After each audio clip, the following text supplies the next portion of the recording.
everyone. It is Tuesday, December 16, 2025, 7 p.m. Or 7:01 p.m. We'll call the City Council regular meeting to order. Would everyone please rise for the invocation given by Councilman Curley, followed by the Pledge of Allegiance. Our gracious Heavenly Father, we come here tonight to do the business of this gorgeous city. We ask that you would be with us and be with our thinking before we do any voting tonight. And Lord, we ask that you would be with all of our beautiful people in this beautiful city as Eastpointe. Be with them, be with those who are in a hospital, those who are sick, and those who are just not feeling very well. And Lord, we ask that you would be with us at Christmas time and keep us in mind what we're celebrating. We ask all these things in your name, Jesus, the living Christ. Amen. I pledge allegiance to the flag of the United States of America and to the republic for which it stands, one nation, under God, indivisible, with liberty and justice for all. All right, thank you, everyone. Please call the roll. Councilmember Baker. Here. Councilmember Curley. Here. Mayor Kleinfeld. Here. Councilmember Shadlick. Here. Councilmember Scott. Here. All right, approval of the agenda. So moved. Is there support? Support. Thank you. Please call the roll. Councilmember Baker. Yes. I think it was Councilmember Scott. Yes. Councilmember Curley. Yes. Mayor Kleinfeld. Yes. Councilmember Shadlick. Yes. And with that, we'll go into the first hearing of the public. The first hearing of the public is now open. Would anyone wish to be heard?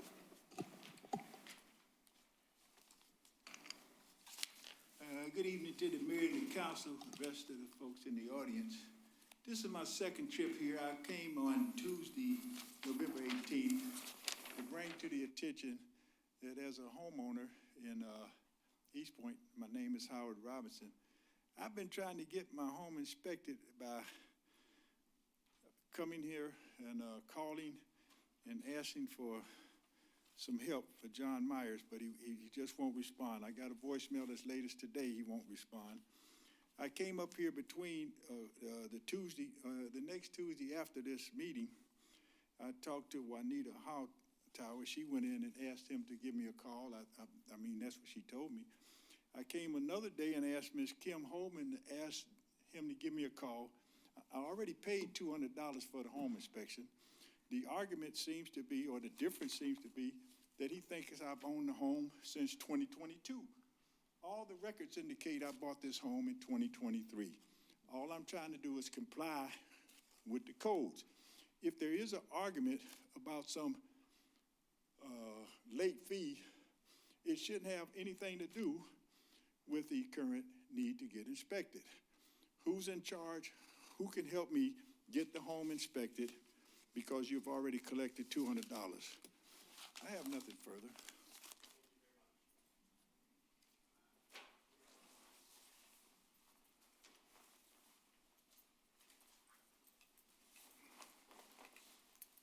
Two things.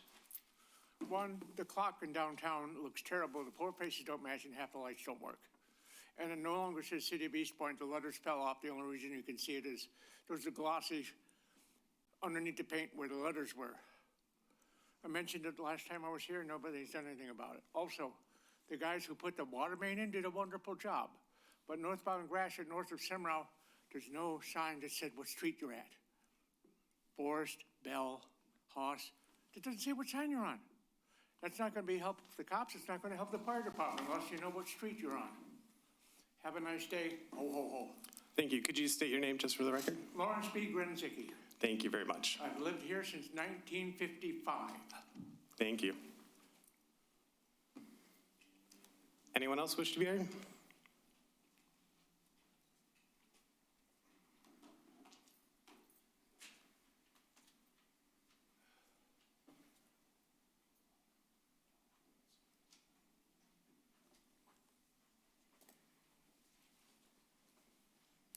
John Solera, Council. Kelly Road. Mr. Kleinfeld, the state of Michigan, the Republican House has turned off $650 million in grants and whatever they call these things, projects that have gone through earlier. I'm just wondering if we've had any projects cut off. That would be helpful to know. Council, I'm also here to exactly condemn the Democratic Party of Michigan and the Michigan Board of Education. We live in Michigan where the school system, we're probably in the bottom 10 in the country. Eastpointe is probably in the bottom 10 in the state. And yet the Democratic Board of Education is trying to force upon the school systems sex education that parents can't object to. And we know what kind of education they're talking about. They claim they're experts, not parents. Parents are experts, not rainbow experts. We don't want rainbow in the school. And on top of that, just to drive this home that this is really real, a 4th grade teacher in Eastpointe Pleasant View, has been arrested coming in from Canada with hard drives of child pornography. He's been working in Eastpointe. He lives in Royal Oak. His house was raided, and he's a threat to children, as I think the entire rainbow movement is a threat to children. So I am condemning the entire Democratic Party because we need people to speak out on this issue. The Democratic Party of late is full with fringe freaks. Rainbow has nothing to do with school. You have 30 seconds. Education that is horribly bad to begin with. That's the last thing we need is rainbow sex education in the schools. Thank you. Thank you.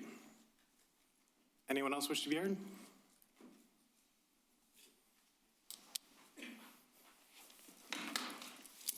Hello. Good evening. Pastor Albert Rush, Eastpointe Emmanuel United Methodist Church, and chaplain for the Eastpointe Police Department. Matter of fact, I'm a little late getting here because we were passing out food today to over 210 people, and the police got called on us for passing out food, so that's always a good thing. You know, somebody said we were blocking Simra, passing out food to help people eat. So if you're watching this right now, on every other Tuesday, we're trying to feed people. We're not trying to stop you from getting down Simra. But I'm coming today because I was at a number of meetings that we talked about and met with some city officials and some of the leadership. And we talked about making sure that the city council is invited when our community have wonderful events. This upcoming Saturday, and I have a flyer, from 3 to 5:30, it is a free community dinner at Emmanuel with a band. It is catered. And we're asking maybe some of our city officials can come out and sit with people in the community and have a wonderful meal, have a good time. Emmanuel is very hospitable, and you get a chance to sit down with some of our guests. We invited all our food pantry folks and anybody out there listening. And if we run out of food, we'll go and get more. Just like Jesus said, I'm feeding the 5,000. We'll find a way to feed whoever comes through. It's going to be a wonderful day, a wonderful evening, and wanted to invite all of our city officials to come out and anybody in our community to come out and just have a wonderful meal of hope as we break bread together in our community. Thank you. Thank you. And I have some flyers out there if somebody wants to just grab them. Good evening, Council. Mary Hall Rainford, Eastpointe. There are so many things happening in this country. This, at a city council meeting, should feel kind of neutral, nonpartisan, because it's easy to take sides and blame people for everything. I want to say this much, though.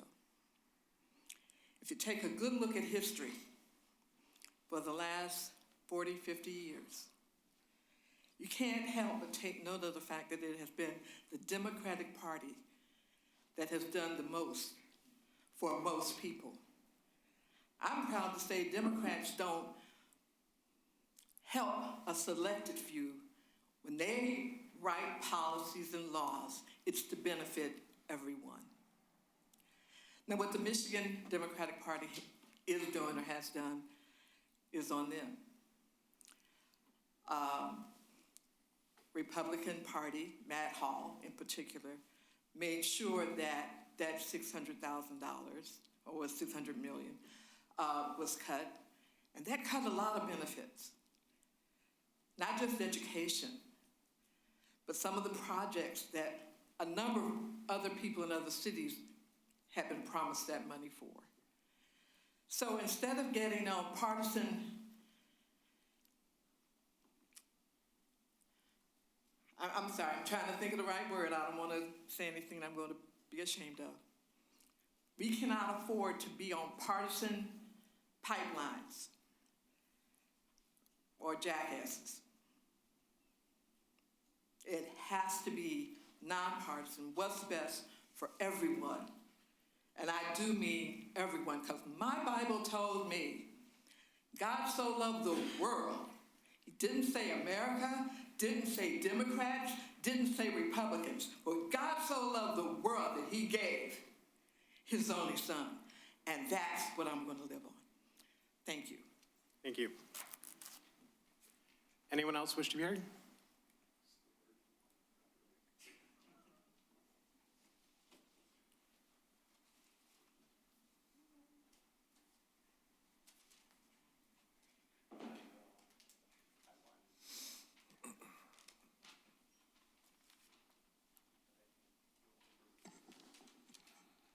Karen Morajan.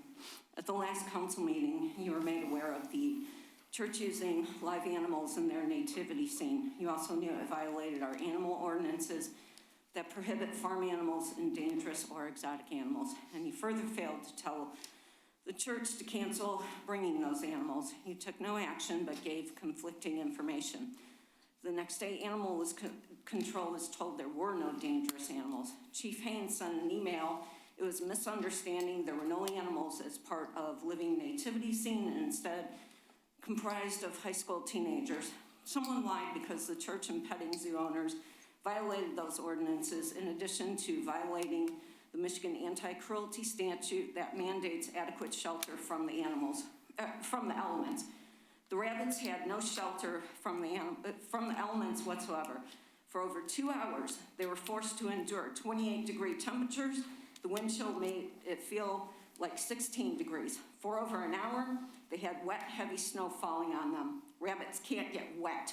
These extreme weather conditions made them vulnerable to frostbite, hypothermia, and upper respiratory issues. In addition, this further violated the United States Animal Welfare Act, Subpart C specifications for the humane handling, care, treatment, and transportation of rabbits, Section 3.52, facilities, outdoor.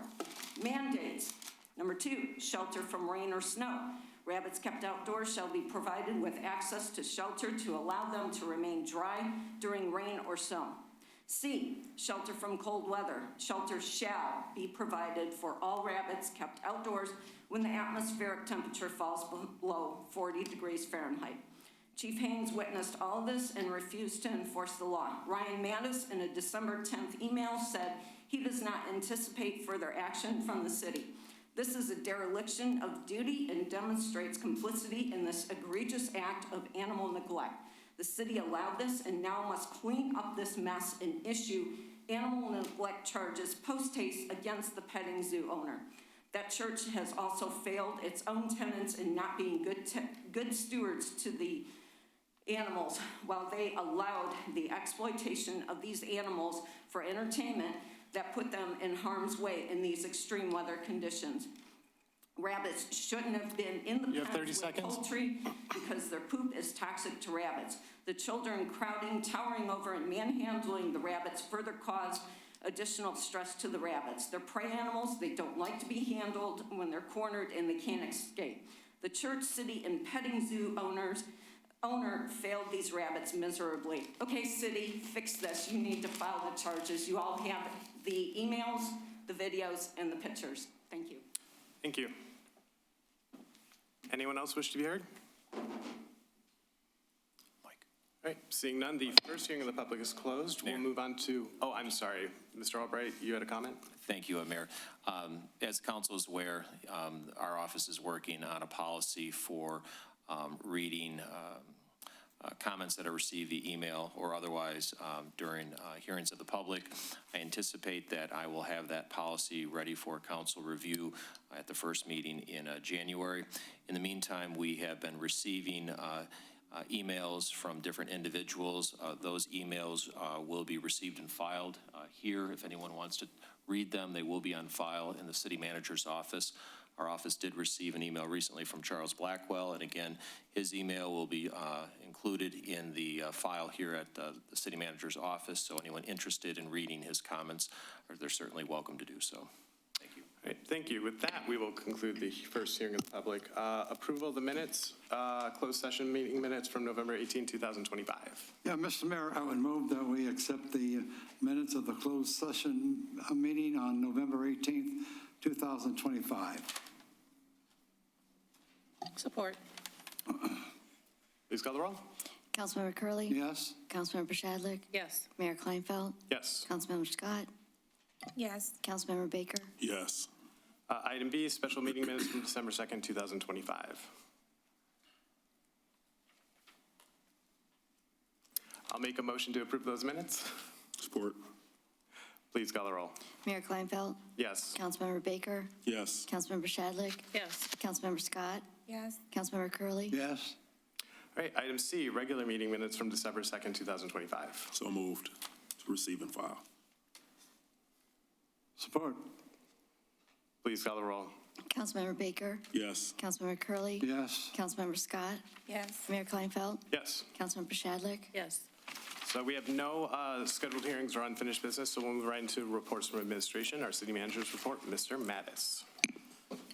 Hello, I'm still acclimating a little bit. My whiteboard has filled up with projects and things that I'm still learning about, so I'm not scared yet. There's lots going on, but there's lots of good stuff happening. A few of those good things to highlight, we swore in 2 new police officers earlier this week, as well as some firefighters in the last few weeks, so it's exciting to be filling those roles. As I continue to learn people and processes, there's a lot going on. A couple other events and things I want to highlight. We have microchipping for your pets. You can talk to Animal Control Officer Sanchez more about that, but that's on the website and on social media. We're hosting a couple workshops with Michigan State Extension here at City Hall. There's a survey out there if you're a business owner as we work towards completing our master plan in 2026. Because of the holidays coming up, City Hall will be closed a couple of days over the next few weeks, so December 24th and 25th, and then December 31st and January 1st, City Hall will be closed. And then solid waste will be delayed by 1 day each week as well. So that's all on the website. It'll be on social media. You can find it there. Any questions about that, refer to social media and the city website. I wanted to thank everyone for the wonderful party last week for all the boards and commissions. It was fun to see everybody. My kids had a very good time. They had a whole lot of sugar, Juanita, so thank you for throwing a good party. Speaking of boards and commissions, if you haven't already filled out the application to be on a board or commission, if you're interested, please do so. We look forward to filling some vacancies going forward. And lastly, just happy holidays to everybody. So, thanks. Thank you. Any questions from Mr. Mattis? All right, our finance director's report, Mr. Blum. Good evening, Mayor and Council. The receive and file of the audit is not on tonight's agenda. The federal rules for single audits were delayed this year, so we had to wait for the Sarisa audit to finish, which did not come out till Monday morning. Our final audit came out this afternoon, so it will be on the first meeting in January. I would like direction, though, if you have an issue, if I post it on the website tomorrow or wait until after the receive and file. I would just ask to post it immediately. Okay. And that's all I have. All right, any questions for Mr. Blum? All right, moving on to our city attorney's report, Mr. Albright. Thank you, Mayor, members of council. Just one item this evening. Ms. Sanchez is in the council chamber, the city's animal control officer. She has requested that I bring it to the council's attention about consideration of ordinance that would require dogs and cats in the city to be microchipped. The city of Eastpointe would be the first city in the state of Michigan to have such a requirement. There are other municipalities throughout the United States that have such requirements, but Ms. Sanchez has brought to my attention that she believes it would be very beneficial to have such a requirement. It would assist in identifying dogs that are lost. And in particular, I am prosecuting one case. It's an animal abuse case, and I don't want to talk about specifics, but the fact that the dog in that case was microchipped has assisted us greatly in handling that case. And again, I can't speak more about that because the case is currently being prosecuted. But if that's something that the council would be interested in, I can work on an ordinance. There's a little bit of research I would like to do. I'd like to take a look at some of the samples that Ms. Sanchez did provide me. She's, again, in the chamber, so she can answer any questions. But if that's something the council would like to see, I'd be happy to put something together and bring it before the council for consideration. Yeah, I would have you follow up on that, yeah. Yeah, I'm fine with that too. I guess the only question I had, I guess, from animal control would be maybe some information about how many dogs are registered when we find them, or my question would be, realistically, are they going to be chipped if they're dogs that people are letting loose anyway? But just to know, like, when we pick up dogs, what we're finding, so. And I did ask Ms. Sanchez about this too, as far as the cost requirement, and I believe that there would be no cost to any pet owners for the microchipping. Yeah, so as of right now, we still have quite a bit of microchips left over from the grant that I received this year. So we are able to still microchip up to 600 pets for Eastpointe. So, and no registration cost either. We're registering the pets for them.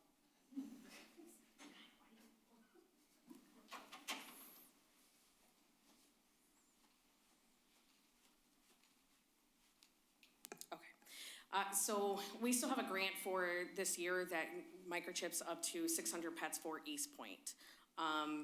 It's completely free for the residents of Eastpointe. The registration is also included. It's a lifetime registration.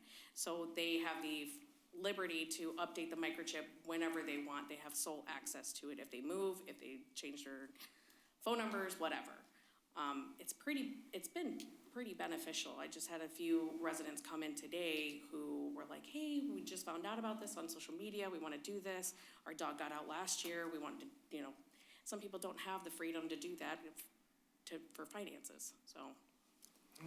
And Ashley, could you just explain how that works with the tool that you have to place it over the animal to see if it in fact is microchipped, and also the fact that there's no pain whatsoever to the animal when they are microchipped? Yeah, it's literally about the microchip itself is about the size of a rice grain. It's just injected with just a needle. That's it. Really quick and easy. It's about maybe 5 seconds less. The scanner itself is a wand.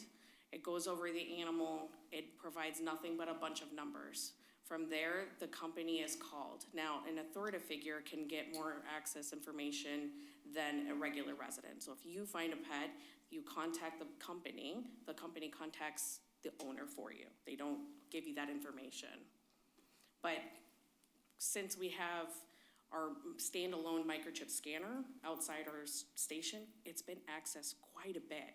People pick up animals all the time. So major holidays, New Year's Eve is coming up. It's one of our biggest times where we pick up quite a bit of dogs in particular. So this time, hopefully they start picking up the animals. They see our scanner outside. When they come, they scan it. They're able to return the animal. We're not filling up the shelters. Great. Thank you. I guess the one thing I'd ask is if you can reference some of the communities. You said we'd be the first in Michigan if we do it. We would. Ms. Sanchez provided me with ordinance from the city of Dallas, the city of Austin, and also Las Vegas. All right. Yeah, so there's 13 states that have several communities within them that have already made mandatory microchipping a thing. It's getting around, it's just slow moving, but Michigan has not a single city yet to achieve this. Sounds good. I have a question. Yeah. So you said you have 600 chips remaining? Is that what you said? Up to 600 chips, that's just solely what the grant covered. Okay. And so will there be a cost after the 600? If we can continue getting the grant, then it covers that. We just have to keep issuing for grant. Otherwise, it's $5 per microchip that the city would have to purchase. All right, any other questions? That's all I had, Mayor. Thank you. All right, thank you very much. We will move into new business. Item A, second reading and adoption of ordinance number 25-1252 to amend Chapter 2, Article 2, Bylaws of Council.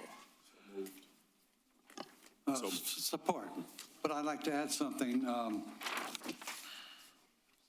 What, you gonna read that thing first, or should? He read the motion and I so moved it. Just, it doesn't say what it's for, but assuming we get 3 votes for this tonight, there's going to be 2 hearing of the publics at every meeting, regular meeting and special meetings and whatever. So, yeah, I'll get a chance to speak twice, even at a special meeting. But yeah, thank you. All right, motion for second reading and adoption of ordinance 25-1252 and support. Please call the roll. Councilmember Baker? Yes. Councilmember Curley, Yes. Mayor Kleinfeld? Yes. Councilmember Shadlick? Yes. Councilmember Scott? Yes. All right, item B, can I get a motion for the approval of resolution number 25-2010, 2026 poverty exemption? Motion to adopt resolution number 25-2010, which establishes a new poverty exemption policy and guidelines consistent with the state law for use by the Eastpointe Board of Review. A second. All right, any questions on that? Not a question, but, you know, sometimes we go through these things and we read the motion, and most people, most residents don't have a clue what we're talking about. Can somebody from the administration give a brief history of what this is like? Sure, I'm glad to speak to that. There is a Michigan law that provides for a property tax exemption in whole or in part for the principal residence of persons who, by reasons of poverty, are unable to contribute to the public charges. This exemption must be approved on an annual basis by the local governing body. Good, thank you. All right, any other questions? All right, please call the roll. Councilmember Scott? Yes. Councilmember Baker? Yes. Councilmember Curley, Yes. Mayor Kleinfeld? Yes. Councilmember Shadlick? Yes. All right, item C, schedule a public hearing for the 2026 Macomb County Community Development Block Grant Program. I move that we schedule the public hearing for the CDBG block grant program for January 20th, 2026 council meeting. Support. All right. Please call the roll. Councilmember Baker? Yes. Councilmember Curley, Yes. Mayor Kleinfeld? Yes. Councilmember Shadlick? Yes. Councilmember Scott? Yes. All right, item D, discussion on appointments to the Board of Ethics. In my understanding, Ms. Holman, this was added by administration, correct? Yes. Okay. Does anyone want to open up discussion on this? Well,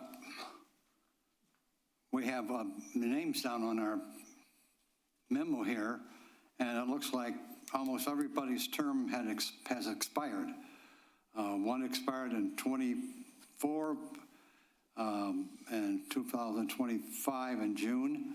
So what's the administration expecting from us? We want to have administration call these people and ask if they want to continue? So, I mean, we obviously are we're way behind on this, obviously, when you got 2 people on there that term expired a year ago. do you mind if I speak to it? What we're So I look at, I think there's two ways we could handle this. I think first, administration's asking us to amend the ordinance because it's confusing on who gets to appoint to which open seat. Yeah. I think for me, it's a little bit easier. I know which one was appointed by the previous mayor, which was Mr. Lloyd. I'm going to be asking to put that on the next agenda to reappoint him. I think the appointments for who you two appointed, Harvey and Rob, are up now. And then the two that are remaining and expire in June, I think are Ms. Scotts and Ms. Bashadliks. I would probably suggest filling them now and then maybe coming back after they're full to adjust the ordinance. So I think the question is which person's responsible for which seat. I would probably be open to just moving it to a council appointment going forward so that it's not confusing. I do have a question. Maybe my brain's not working tonight. Walter Martin, nominated by former council member Cobb Mutz, term to expire June of 2026. I don't think I've met that gentleman. Oh, I don't know. I don't know if he came to that meeting or not. Well, it says former council member. Oh, Stacy Cobb-Muniz? Yeah. I think she filled that seat when she was on. When she was there? Yeah, Okay, yeah. good. All right. Yeah, Stacy filled in when Sarah became county commissioner. Stacy Cobb-Muniz was the one that filled that seat. Right. And then Thank Mr. Martin was her appointment. So my brain's okay. I got you. So I think at this point, at least administration, because I believe there might be a complaint that they have to convene. They haven't had to convene in a while, I understand it. I know who I'm putting forth, if maybe by the next meeting, I think it's January 6th. If Mr. Baker and Mr. Gurley can let him know who your nominees would be, then I think we could fill it in January. Okay, that's good. Yeah. You can do that. I believe Mr. Sasek submitted his application to continue serving, so I would still be moving forward with him. Okay. Ms. Hellman, did you have anything to add? Okay. And I'm sorry. I just had one quick thing. So then would we also like to make the, some consistency, because there's 3-year terms on the Board of Ethics? Are we changing the terms or to align with the 4 years for council, or how are we doing that? I think we needed to address that as well. So I think because I would prefer going to probably a council appointment. I think 3 years is fine. I don't think it needs to run with the 4-year terms, but if council feels differently and wants to have keep the individual nominations, then, whatever council wants. Yeah, I think for me, it's a little tricky because I know everybody, my understanding, girl, if I recall correctly, when we did this, that was reinstating the Board of Ethics. And so at that point, each council member brought a name forward. And I didn't think the intent was that when someone is no longer serving on council, that person that serves on the ethics board would then be removed. Like, I wouldn't want to do that. And I know, I guess maybe what might be a little tricky is that when someone new fills a council seat, do they still go forward with that appointment? But I was kind of looking at it like the way we do other commissions. And I know there were some others, I think, that we did council appointment. But no one else leaves when someone leaves the council seat. So to me, it becomes a question of, do we want to remove someone or reappoint them, or let them serve their term and then appoint someone different? But I mean, I guess if that person who's serving goes with the person filling the respective seats related to the person that was brought forward, it's still their choice, I guess, how they want to do, if they want to bring that same name forward. But I've always had a practice of, just me personally, of not removing people who were serving and put their time in and so forth and so on. But, I don't think terms need to change. That's my opinion of it. I think that if people are brought forward, they should be able to at least finish their term, and it shouldn't be, in my opinion, based off of how long our terms go, which is, I think, where you're kind of going with it. Yeah, I agree with that. I mean, I could foresee issues where they're in the middle of reviewing a complaint, or, and generally speaking, it's an ethics board. You don't want it to become more political. You want it to be the least political it can be. So it should, I wouldn't want it tied to elections, I guess. Yeah, okay. And then lastly, I also wanted to mention, since we do have some that have expired, if there is interest out there, others could apply for this, correct? We do have that application online. Yes. Yep. Just want to make sure. And I guess I will note, if someone is interested and wants to apply, I guess just look up who's making the appointment. You might want to email that council person directly. Right. Okay. And so for tonight's meeting, just, this was just which direction we kind of wanted to go, but it's not bringing the names forward. And no one forward currently, today. Not yet. And because I think there's a complaint, as long as we get it full in January, then we can address how we want to do appointments going forward. Okay.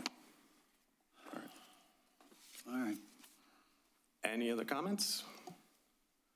All right, we'll move into item E, discussion on police department gun range. Did anyone want to open up on this? Well, before we start asking questions, could I ask that the chief come up to the podium and so we can all hear? And He got his mic there. I would like to have him come up there.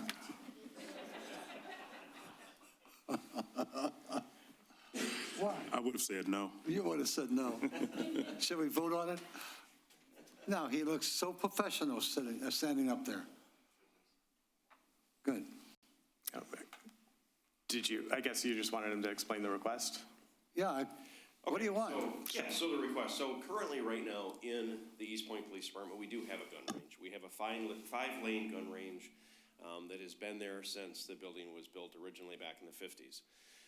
We want to move to our new police station and have the same kind of facility, but this time not putting it in the same building as the police station for a multitude of reasons, one being noise, but more importantly being cross-contamination between the ventilation systems and having the lead inside the building and all of those things. Part of the problem that we have is yes, we could go to a different range. We could go to and maybe rent out Macomb County depending on their scheduling. There are other agencies that use that, so we would be in kind of a contest to when we need to get our qualifications done or not, what time, and then you have the issues of travel. Basically right now, the way we run our gun range is we will have a command officer or a range officer that's there during the shift, and they can bring the officers in during the shift and do their training. And we also use it obviously for like in-service trainings when all our officers, not all of our officers, but one shift of officers is there for the whole day, and so on and so forth. But when you have to go to someplace externally, you have the other issues. It's all going to be pretty much on overtime. We're not going to be able to afford to take officers off the road fighting crime and doing the things that they're doing and responding to calls for service to send them up to Macomb County for a few hours to do range training. That's one thing. The second thing is what we talked about previously was potential danger if we were to send them to a public range. We do have a public range that sits right here at 8 and Gratiot. However, there is danger to that because we do have a lot of specialized weapons that we carry. Anybody could kind of get an idea of when we show up and when we don't, and when we're there in mass, and we don't want anything like that to happen. And plus, we would be responsible for probably having to rent out the entire gun range for a specific period of time because of the weapons that we do shoot and the types of practice that we do on the gun range.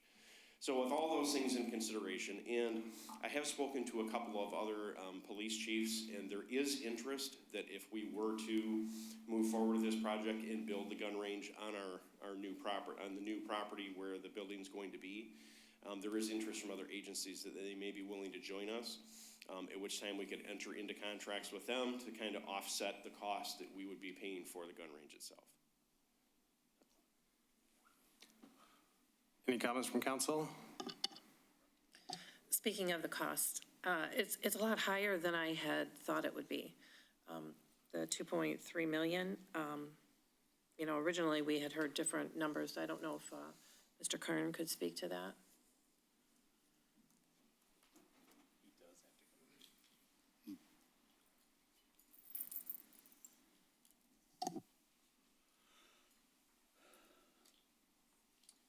Good evening, Mayor and Council. So the costs of this have gone up some. A significant part of the cost is the equipment for the gun range. So the building itself is estimated at about $1.1 million, and the remainder going to the equipment and a lot of the miscellaneous and soft costs. Originally, as far as the building itself, we were looking at more of a metal-clad building, more so than a concrete masonry building when we first were looking at this and estimating this out.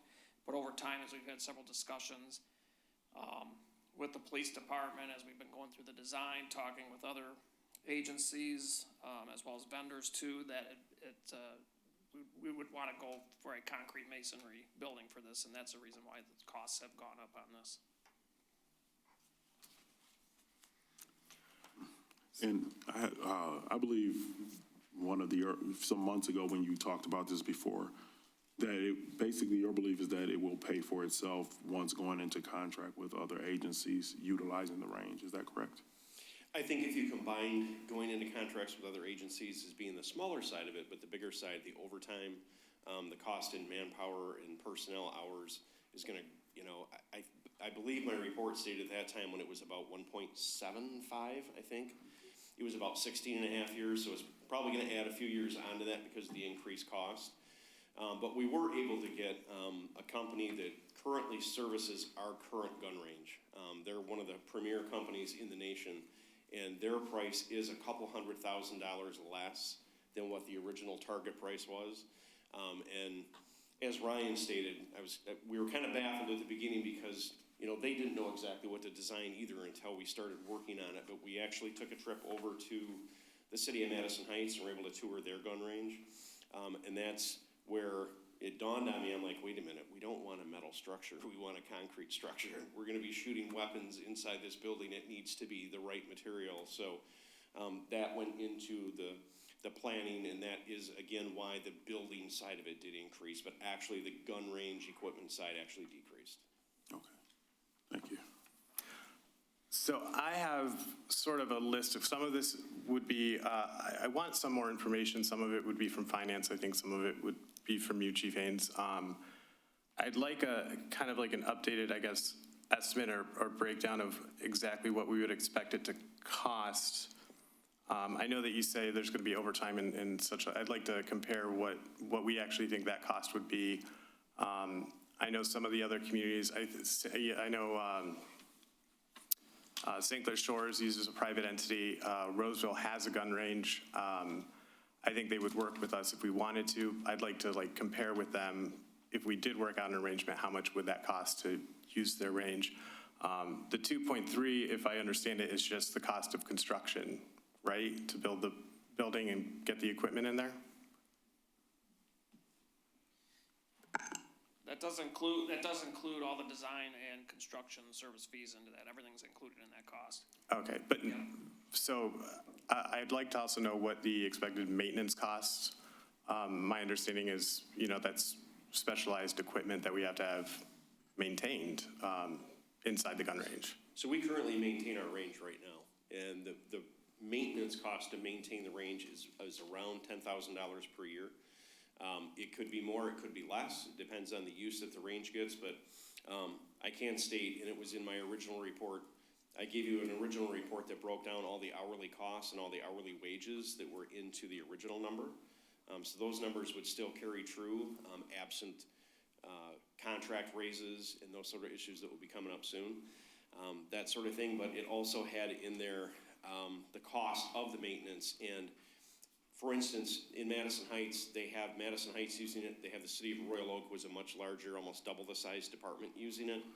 And they also have the U.S. Marshals using it in the city of Clawson. And the costs for the maintenance of that range are about $5,000 to $7,000 every 3 years. So Ours is at the high end right now because we're the only agency using it, and it's a very old range, and it's old technology, and it has the old curtains, the old baffle design.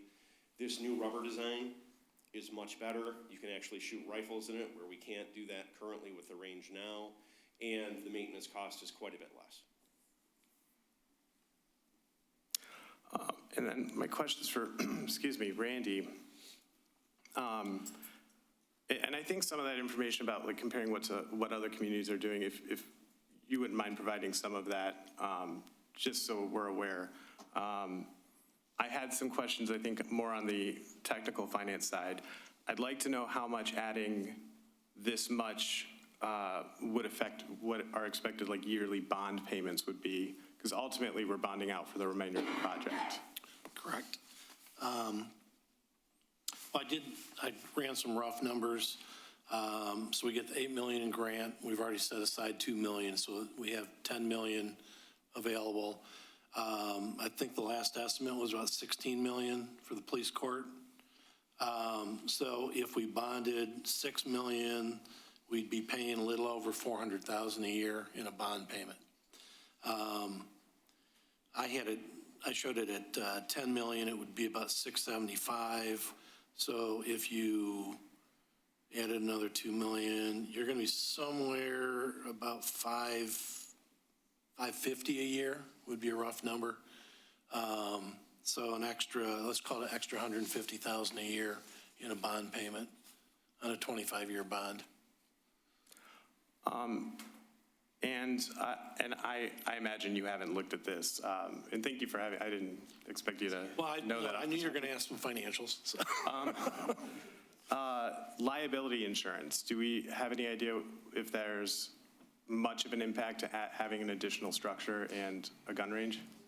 We already have one, so it's already included in our rates. So there'd be no change in that.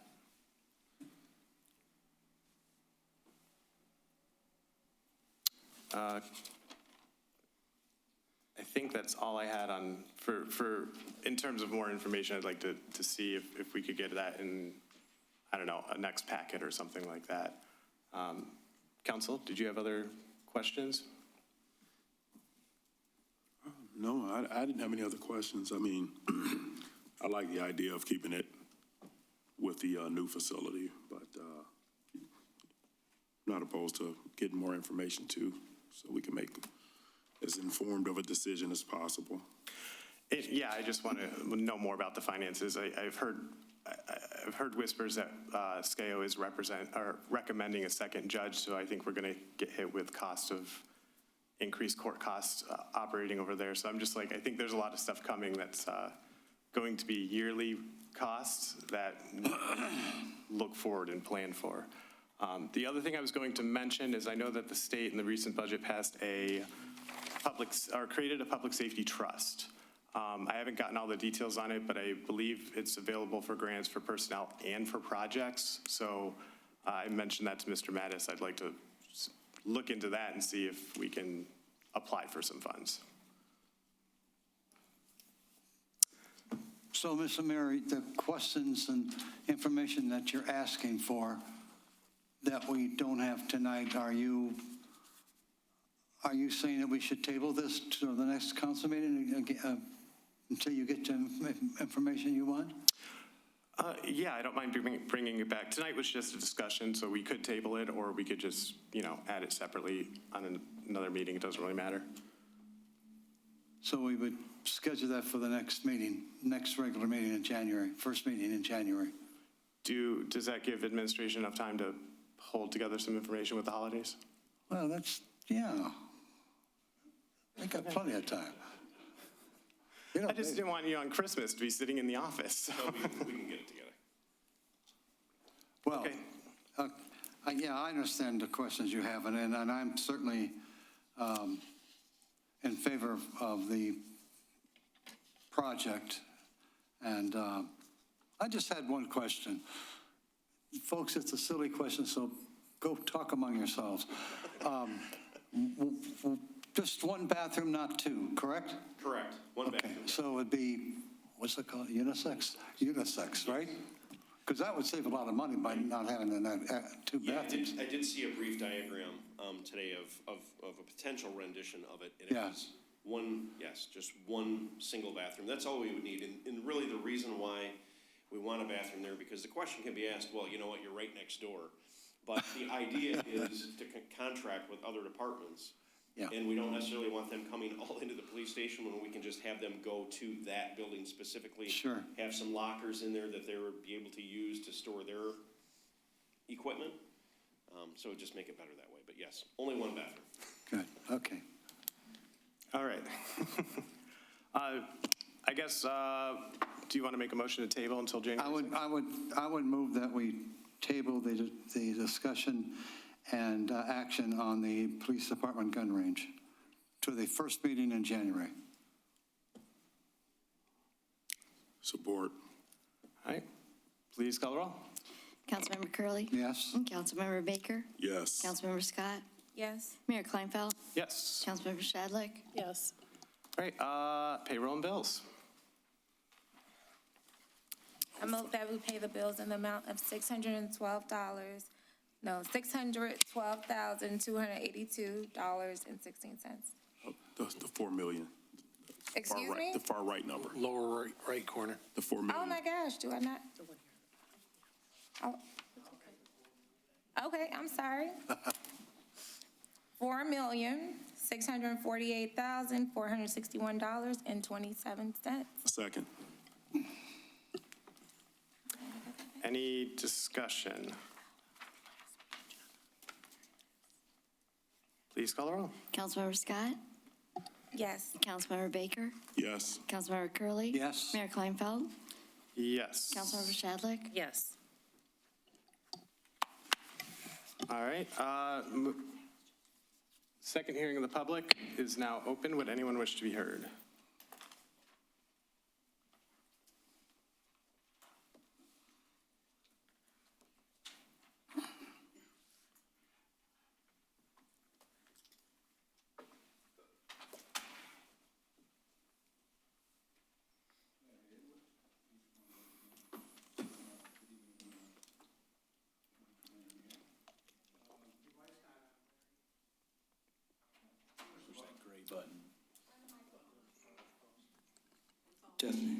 There you go. I'd like to just bring to the attention in regard to the media that we have here at Eastpointe, with most media outlets and what have you are going to streaming and are disconnecting cable completely.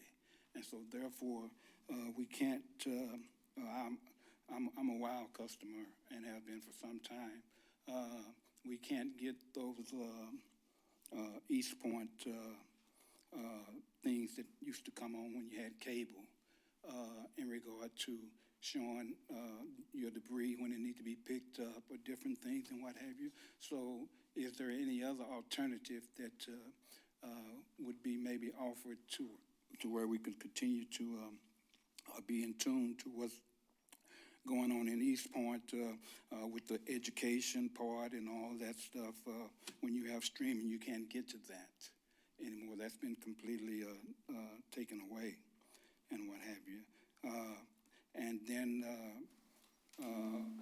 seemed like there would be a cost to the city to continue to keep that situation running if nobody can really benefit from it, because we know that technology is moving fastly forward and towards the New World Order, just to say it like it is, to get rid of everything where you have be able to have no records for yourself or record anything. It's all their data and what have you. And so I just want to know if council could start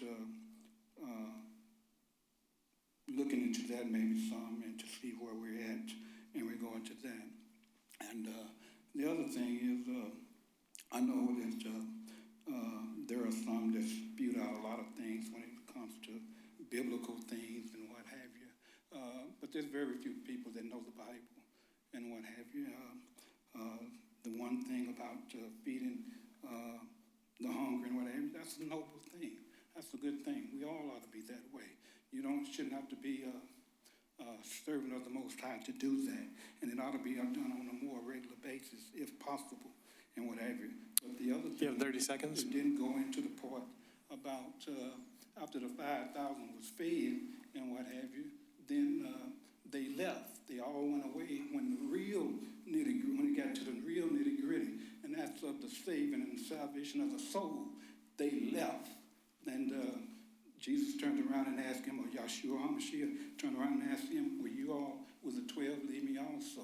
And that's the part that most of these places are missing and what have you. They're adopting to a whole lot of other things. Thank you. And what have you. And so there's a lot more to be said. Anyone else wish to be heard?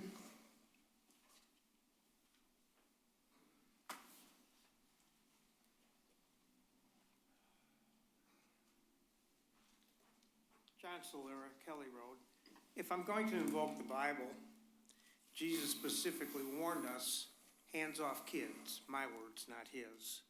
So this situation in Eastpointe and with the Eastpointe schools, a school that graduates very few people that have a 12th grade reading and math level, they don't need rainbow sex classes in their school.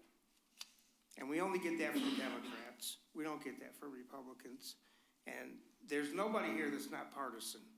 Everybody's partisan. Judges are partisan. Everybody is partisan. Mr.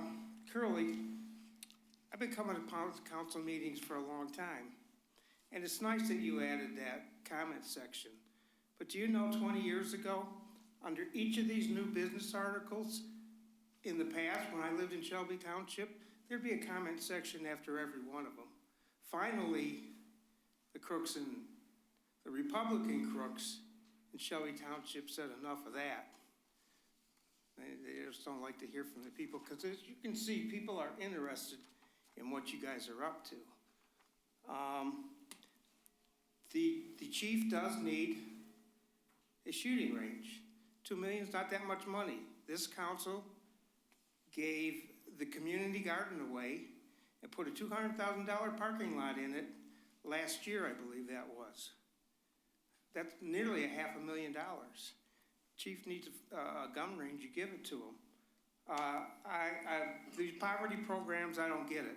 We need tax cuts. That's what we need. And sir, I'm glad you're prosecuting animal abuse cases.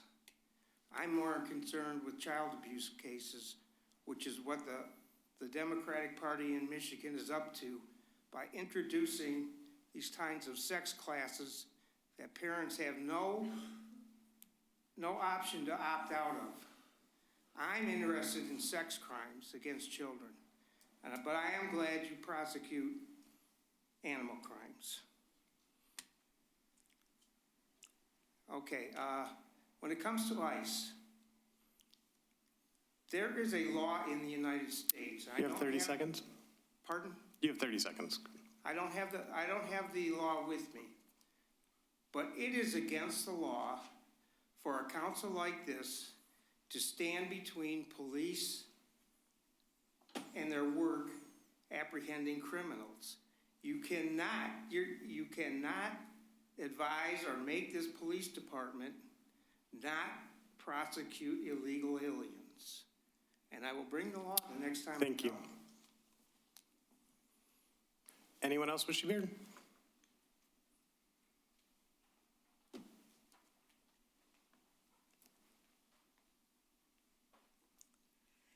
Mary Hall Rayford, Eastpointe.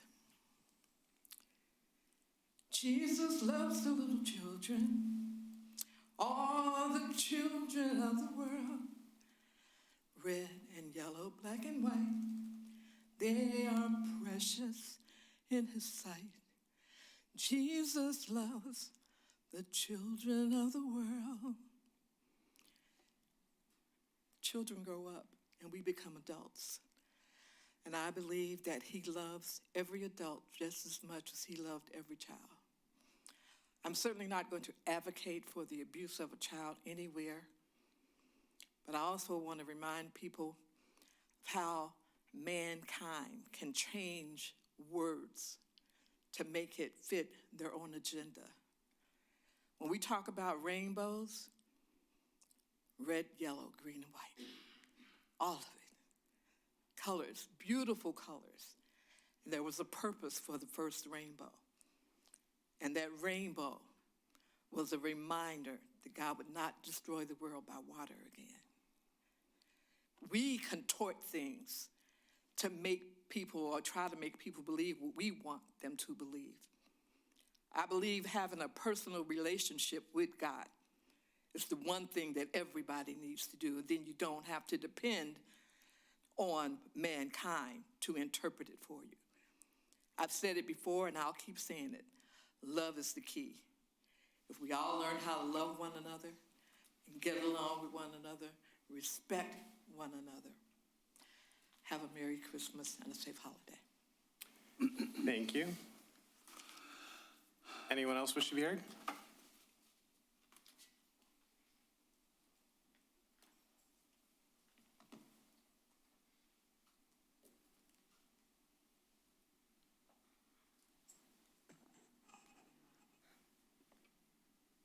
So, speaking of the children that were at that glorified petting zoo under the guise of a nativity scene, what horrible lessons were taught to those kids? That was teaching children it's okay to exploit these animals. It's okay not to respect them. It's okay to basically do whatever you want to do. Rabbits are extremely fragile animals. Not everyone should have rabbits. So, more information. The non-wild rabbits exposed to below freezing temperatures with no shelter from biting winds and wet, heavy snow is at immediate and life-threatening risk and may not survive for more than a very short period, potentially just an hour or two. You talk to anybody who deals with rescuing rabbits and having to go out into this kind of weather to rescue them, you are racing against the clock. It doesn't take much to kill these poor rabbits. They're not like cats where they meow. They're not like dogs where they're gonna bark or howl or yelp in pain. They are prey animals. They hide their pain, their injury, their illness. They literally will freeze when they can't escape. I'm not talking freeze as in burr or shivering, but freeze like flight or fight type of freeze. Continuing on, the combination of wet fur and wind chill and freezing conditions leads rapidly to hypothermia, which can be fatal. This is a veterinary emergency. The immediate danger, hypothermia and frostbite. So these are non-wild rabbits. They cannot survive like wild rabbits have learned how to. They rely entirely on their human caregivers for a safe and climate-controlled environment. So when there's no shelter against the biting winds and the wet snow, it's creating a perfect storm of dangerous conditions that can quickly overwhelm a rabbit's natural ability to regulate their body temperature. Wet fur. A rabbit's coat provides excellent insulation when dry. However, if You have 30 the fur seconds. gets wet, they lose their insulating properties entirely. In freezing temperatures, wet fur can quickly cause a rabbit's body temperature to plummet as the water conducts heat away from their body much faster than air. I know I'm out of time, but guess what? The following council meetings, y'all are gonna learn everything A to Z about rabbits. Thank you. Anyone else wish to be heard?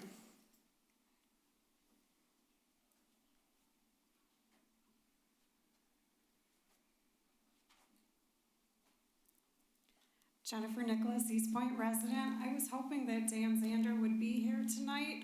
I was watching the school board meeting last week, and I understand that he is retiring from his position as a school crossing guard that he's been doing for, I guess, the past 33 years. And he's been kind of an ambassador to our city. I've always enjoyed seeing him here at our meetings and leading us in the Pledge of Allegiance. So, Dan, if you're watching, a shout out to you. We will miss you, and good luck in your future endeavors. And other than that, I'm going to put on my list for Santa that Chief Haynes gets his gun range next year. And I'm wishing you all a very Merry Christmas and Happy New Year. Thank you. Thank you. Anyone else wish to be heard? All right, seeing none, the second hearing of the public is closed. We'll move on to Mayor and Council reports. Councilman Baker. Thank you. I'm going to just say very briefly, congrats and welcome to the new officers that were sworn in. You know, it's always great to see that. At one point, my work schedule allowed me to come out for it, but changing work schedule, I can't make it, but I'm always glad to see that those positions are getting filled. Also, like Mrs. Nicholas said, congrats to Dan Zander, anybody that makes it to retirement. That is truly an accomplishment. And we're just thankful for his service to the community and helping kids stay safe. And we just wish him well in whatever he does with all his new free time. And to everybody, I just want to say, however you choose to celebrate this holiday season or don't, whatever you do, I hope that you stay safe. I hope that you're happy and that you do enjoy a nice and safe new year. Thank you. All right, thank you. Councilman Curley. Yeah, that's good. Thank you, Mayor. First of all, I want to wish everybody a Merry Christmas, Happy Holiday, and with what's going on in America, I would hope that all of you keep a positive attitude on Christmas, that you can't change anything in one day. So enjoy yourself, enjoy all the meals. And next, I can tell you where I'm going to be Saturday between 3 and 5:30. Now, I don't know, I can answer this. I don't know if any of the people in your member of the church are going to bring something that they make at home and bring it, or is it all catered? Okay.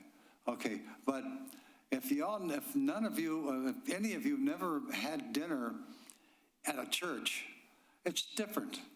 The community, the friendliness, you won't walk, if you go in there for the first time, you won't leave a stranger. So I would invite everybody to be there from 3 to 5:30. And that's this coming Saturday. One more thing, Mayor. I don't know how many of you remember the inauguration in 2021 when Amanda Corman, a young lady, came up. Incredible young lady, incredible. There's just one thing I want to read to you.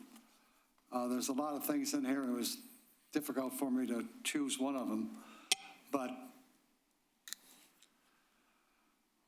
we've seen a force that would shudder our nation rather than share it, would destroy our country if it meant delaying democracy. And this effort very nearly succeeded. But while democracy can be periodically delayed, it can never be permanently defeated. Amen. Thank you, Mayor. Thank you. Councilwoman Scott. I just want to tell everybody Merry Christmas, Happy New Year, Happy Holidays. And I also want to give a shout out to one of my students. Every week in the hallway, he's reminding me that he's watching the city council meetings. And so, Messiah, if you're watching today, shout outs to you. Thank you. Councilwoman Pashadlik. I have a couple of them. I'd also like to commend Dan Zander. I was going to mention that as well, Jennifer. He's done a phenomenal job for so many years as a crossing guard, an ambassador to the schools. He was at all the sporting events for, most of us in the community know Dan, know and love Dan. And so it was bittersweet seeing him, leave the post, but I guess it's time. So I do want to commend him for all of his years of service. It's impressive that he had that job for so long. I'd also like to thank you, Pastor Rush, as well as Emmanuel Methodist Church for their invitation. I unfortunately won't be able to come on Saturday due to a prior commitment, but thank you for your service to our community and feeding so many people in our community and offering the food banks. It's a very important part of what you do, and I do appreciate that. Lastly, I'd like to mention I believe it was Mr. Edwards, that the council meetings are broadcast on YouTube as well, so that you would be able to see those. Those are streamed on YouTube. You're shaking your head no. The council meetings are on YouTube, but not the Eastpointe, where it shows the different channels of what's going on in the city. Oh, I'm sorry. You meant the local programming. I'm sorry. My misunderstanding. I'm sorry. I just wanted to make sure that you were aware that they were on YouTube. And I'd like to wish everyone a very Merry Christmas and a Happy New Year as well. And I'd also like to just, on a personal level, just my own personal opinion, I would like to also mention that people who are members of the Rainbow community, I'm very appreciative of them in our community. I'm very happy to have them in our community, and I hope that they feel warm and welcome in our community. I believe, I speak on behalf of my own self, that they're a very integral part of this community, and I'm very grateful for their presence. So that's all I have today. Thank you. I would just like to echo congratulations and thanks to Dan Zander. I don't know if some of you may recall when we had presented some sort of an award to him. He had the entire football team here and filled in the chambers, and it was quite a sight to see. He'll certainly be missed. He's a staple in the community. And with that, I'll just say I hope everyone has Merry Christmas, Happy Holidays, Happy New Year's, stay safe, stay warm if you can. And I will entertain a motion to go into closed session to discuss purchase or lease of real property under MCL 15268 1D. Mr. Mayor, if you allow me to interject something concerning Dan. We give out certificates and to just about everybody in the world, congratulating them and doing whatever. And I've known Dan for so many years, and if you want to know a person that is full of love, not only love for all of us, but love for God, that's the guy that you want to talk to. So would I be out of line and say that, can we write up whatever it is and get him here the next meeting, and I'm going to cry, the next meeting, and present that to him? Oh, I think we should. Okay. So moved. Is there support? Supported by Councilwoman Pashadlik. Please call the roll. I have Councilmember Baker, Yes. Councilmember Shadlick, Yes. Mayor Kleinfeld, Yes. Councilmember Scott, Yes. Councilmember Curley. Yes. All right, go into closed session at 8:14.